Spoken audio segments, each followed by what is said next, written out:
سعادة النائب محمود صلاح. شكرا رئيس. شكرا للجنه الموقره. شكر خاص لسياده النائب احمد ابو هشيمه واللجنه المشتركه. الحقيقه نحن الان نؤسس الى جمهوريه جديده بتطور تكنولوجي حديث والتزود بالذكاء الاصطناعي. الحقيقه انا أثمن دور الحكومه في التحول الرقمي الذي تقوم به. فخامة الرئيس في ابريل الماضي حقيقة تحدث عن هذا الامر بالاستفاضه والذكاء الاصطناعي، وطلب من اولياء الامور ان اولادهم وابنائهم يدخلون في جامعات خاصه بالذكاء الاصطناعي وكليات الذكاء الاصطناعي، وهذا امر عظيم، ويمكن الدراسه القيمه اشارت الى هذا الامر.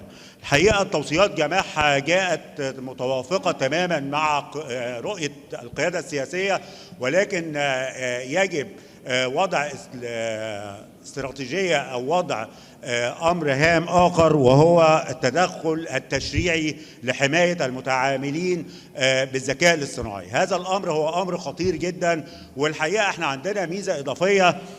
خليني اقول ان سياده وزير الشباب والرياضه الحقيقه مع انتشار، محتاجين وعي مع انتشار مراكز الشباب. الحقيقه في ال10 سنين السابقه لازم نذكر هذا الامر، عدد مراكز الشباب في تطور تم، فلازم يكون في وعي للناس. الحقيقه الاسبوع الماضي كان عندنا نموذج محاكاة لمجلس الشيوخ في هذا المكان، وسيادتك تفضلت، والحقيقة يعني الناس كانت سعيدة قد إيه، والشباب اللي كانوا موجودين وقاعدين مكاننا في نموذج المحاكاة لمجلس الشيوخ، والفضل لربنا والفضل للحكومة.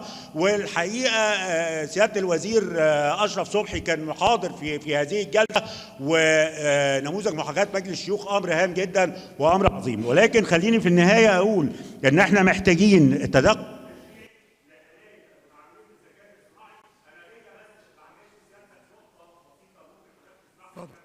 اتفضل.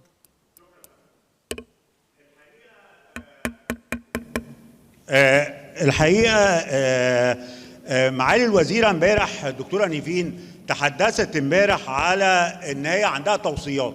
الحقيقه المجلس هو اللي بيدي هذه التوصيات.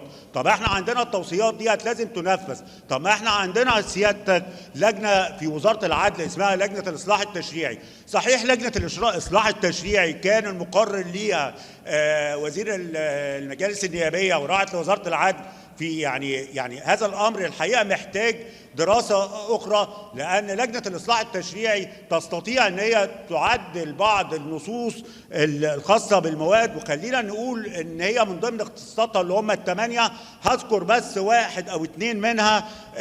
التنسيق مع الوزارات المختصه لاعداد الخطه التشريعيه في ضوء السياسه العامه للدوله، واعداد وبحث ودراسه مشروعات القوانين والقرارات مكمله ليها. فاحنا يمكن في مجلس الشيوخ يعني في توأمه مع هذه اللجنه، واحنا بنحتاج ان احنا ندي.